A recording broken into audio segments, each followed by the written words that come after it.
কালীঘাটে মুখ্যমন্ত্রীর বাসভবনে প্রায় 2 ঘন্টা বৈঠক চলেছে, কিন্তু তারপরে আরো 50 মিনিট পেরিয়ে গিয়েছে, কিন্তু এখনো জুনিয়র ডাক্তারদের একজনও বাইরে আসেননি। দিনে 2 বার ব্যবহার করো স্টপেজ ক্রিম আর নিজেকে রাখো evergreen Keya Seth aroma therapy stoppage cream, আর খুঁজে পাও নতুন আমিকে। ফলে বৈঠকে কি হয়েছে এইটা এখন সবথেকে বড় প্রশ্ন। অর্থাৎ প্রায় 3 ঘন্টা এখনো ভেতরে রয়েছেন, মুখ্যমন্ত্রীর বাসভবনে রয়েছেন জুনিয়র ডাক্তাররা। 5 দফা দাবি পেশ করা হয়েছিল জুনিয়র ডাক্তারদের তরফে। তারা যখন বৈঠকের জন্য বাসে চাপছেন, অর্থাৎ কালীঘাটের দিকে যখন রওনা দিচ্ছেন, তখনও স্পষ্ট জানিয়ে দিয়েছিলেন এই 5 দফা দাবিতেই বৈঠক হবে। সরাসরি সন্দীপ সরকার আমাদের প্রতিনিধি রয়েছেন। সন্দীপ, এটাই এখন রাজ্যবাসী জানতে চাইছেন যে এই বৈঠকে ঠিক কি হলো, এবং এখনো পর্যন্ত প্রায় 3 ঘন্টা অতিবাহিত, একজনও বাইরে আসেননি।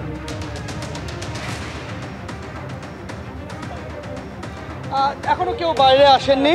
বৈঠক শেষ হয়ে গিয়েছে। এইমাত্র যেটা বার্তা দেওয়া হলো যে এই জুনিয়র ডাক্তাররা আজকের এই বৈঠক শেষ হয়ে গিয়েছে।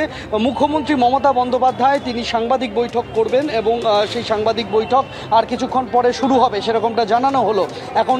এখন সেই সাংবাদিক বৈঠকে জুনিয়র ডাক্তারদের প্রতিনিধিরা থাকবেন কিনা সেটা এখনো পর্যন্ত স্পষ্ট নয়, নাকি মুখ্যমন্ত্রী একাই সাংবাদিক বৈঠকে বসবেন সেই বিষয়টা এখনো পর্যন্ত স্পষ্ট করা হয়নি প্রশাসনের তরফে। তবে বৈঠক শেষ হয়ে গিয়েছে বেশ কিছুক্ষণ আগেই। বৈঠকের যে কার্যবিবরণী অর্থাৎ মিনিটস তা প্রস্তুত করার প্রক্রিয়া অনেকক্ষণ থেকে চলছে। এখন সেই কার্যবিবরণী তৈরি শেষ হলে তারপরে একে একে জুনিয়র ডাক্তাররা প্রতিনিধিরা বেরিয়ে আসতে পারেন। তবে যেটা প্রশাসনের তরফে জানিয়ে দেওয়া হলো যে এই আর কিছুক্ষণ পরে মুখ্যমন্ত্রী সাংবাদিক বৈঠক করতে পারেন, সেরকম তথ্য জানিয়ে দেওয়া হলো প্রশাসনের তরফে। এখন অপেক্ষা জুনিয়র ডাক্তাররা কখন বেরিয়ে আসেন। জুনিয়র ডাক্তাররা যে দাবিগুলো নিয়ে ঢুকেছিলেন আজকের বৈঠকে, সেই দাবিগুলোর আমরা সকলেই জানি, এবং সেই দাবিগুলোর মধ্যে একটা অন্যতম দাবি ছিল যে একাধিক শীর্ষ স্বাস্থ্যকর্তার অপসারণ। এখন এই শীর্ষ স্বাস্থ্যকর্তাদের অপসারণ ইস্যুতে কি বৈঠক হয়েছে, বৈঠক কতটা সদর্থক হলো, সেই বিষয়টা কিন্তু আর কিছুক্ষণ পর স্পষ্ট হওয়া যাবে। এখনো পর্যন্ত সে বিষয়ে নির্দিষ্টভাবে কোনো তথ্য পাওয়া যায়নি, কেননা জুনিয়র ডাক্তারদের প্রতিনিধিরা হয়ে যারা ভেতরে গিয়েছিলেন তাদের প্রত্যেকেরই ফোন জমা রেখে তাদের যেতে হয়েছে, ফলে তাদের সূত্রে এখনো তথ্য পাওয়া যায়নি। তবে বৈঠক শেষ হয়ে গিয়েছে, সেই তথ্য জানিয়ে দেওয়া হয়েছে প্রশাসনের তরফে। বেশ, সন্দীপ তুমি আমাদের সঙ্গে থাকো। আচ্ছা, যেটা সন্দীপ আমাদের জানাচ্ছিল যে প্রশাসনের তরফে এটা জানিয়ে দেওয়া হয়েছে কিছু সময়ের মধ্যে মুখ্যমন্ত্রী সাংবাদিকদের মুখোমুখি হবেন। আমি কৃষ্ণেন্দু অধিকারীর সঙ্গে কথা বলবো। কৃষ্ণেন্দু, আউটকাম কি? এই যে প্রায় 2 ঘন্টার উপর বৈঠক হলো, প্রায় 3 ঘন্টা হয়ে গেল, এখনো ভেতরে রয়েছেন, এই বৈঠকের আউটকাম কি? কিছু খবর পাচ্ছ?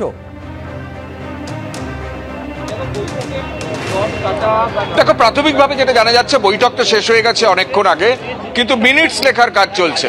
এটাই খুব গুরুত্বপূর্ণ, কারণ তুমি জানো যে একাধিক যে শর্ত উভয় পক্ষেরই ছিল, সেই শর্তের শেষ শর্তই ছিল যে একটা মিনিটস লেখা হবে, একটা কার্যবিবরণী লেখা হবে দুপক্ষের আউটপুট নিয়ে, এবং সেখান থেকে উভয় পক্ষের সই থাকবে তাতে, এবং তার উপর ভিত্তি করে চিকিৎসকরা পরবর্তী সিদ্ধান্ত ঘোষণা করবেন।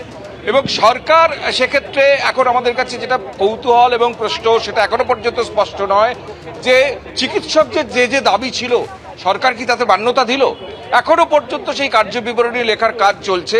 আমরা একদম মমতা বন্দ্যোপাধ্যায়ের বাড়ির একদম সামনে যে গলিটা হরিশ চ্যাটার্জি, সেখানে আছি। প্রচুর মানুষ, সাধারণ মানুষ অপেক্ষা করছেন চিকিৎসকদের প্রতি সংগতি জানাতে। তারাও শুনতে চাইছেন চিকিৎসকরা আজকে কি বার্তা নিয়ে আজকে বৈঠক থেকে বেরোচ্ছেন। আমরা সে ছবি প্রবীর সামন্ত দেখাচ্ছে যে হরিশ চ্যাটার্জি স্ট্রিটের মুখটায় প্রচুর সাধারণ মানুষ এসে জড়ো হয়েছেন। তারাও জাস্টিস চাইছেন, মাঝে মাঝে স্লোগান দিচ্ছেন। এবং যেটা এখনো পর্যন্ত জানা যাচ্ছে যে চিকিৎসকরা যে দাবি করছেন, অর্থাৎ পুলিশ কমিশনারের অপসারণ চান, বা স্বাস্থ্য সচিবের অপসারণ চান, এবং স্বাস্থ্য সচিবের অপসারণ চান, স্বাস্থ্য শিক্ষা অধিকারের অপসারণ চান, সেই সমস্ত বিষয়ে মমতা বন্দ্যোপাধ্যায় কতটা মান্যতা দিলেন সেটাই এখন সবচেয়ে প্রশ্ন।